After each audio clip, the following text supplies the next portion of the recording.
ایک शिकारी ने कुंडी में गोश्त की बूटी लगाकर दरिया में फेंकी।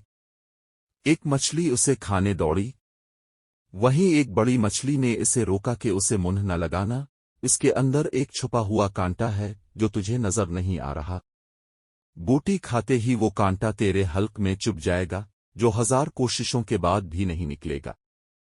तेरे तड़पने से बाहर बैठे शिकारी को इस बारीक डोरी से खबर हो जाएगी, तो तड़पेगी, वो खुश होगा, इस बारीक डोर के जरिए तुझे बाहर निकालेगा, छुरी से तेरे टुकड़े करेगा, मिर्च मिसल्हा लगाकर आग पर उबलते तेल में तुझे पकाएगा। 10 उंगलियों वाले इंसान 32 दांतों से चबा चबा कर तुझे खाएंगे।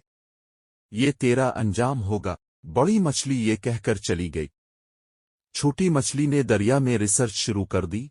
ना शिकारी, ना आग, ना खोलता तेल, ना मिर्च मिसल्हा, ना 10 उंगलियों और 32 दांतों वाले इंसान, कुछ भी नहीं था।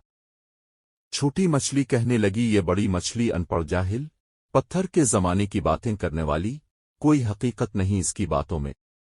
मैंने खुद रिसर्च की है, इसकी बताई हुई किसी बात में भी सच्चाई नहीं, मेरा ज़ाती मुशाहिदा है, वो ऐसे ही सुनी सुनाई नाम निहाद गैब की बातों पर यकीन किए बैठी है। इस मॉडर्न साइंसी दौर में भी पुराने फरसूदा नजरियात लिए हुए हैं। चुनांचे इसने अपने ज़ाती मुशाहिदे की बुनियाद पर बूटी को मुंह डाला, कांटा चुभा, मछली तड़पी, शिकारी ने डोर खींचकर बाहर निकाला, आगे बड़ी मछली के बताए हुए सारे हालात सामने आ गए।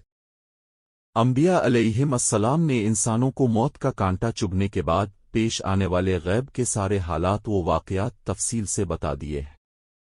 बड़ी मछली की तरह के अक्लमंद इंसानों ने अंबिया की बातों को मानकर जिंदगी गुजारनी शुरू कर दी।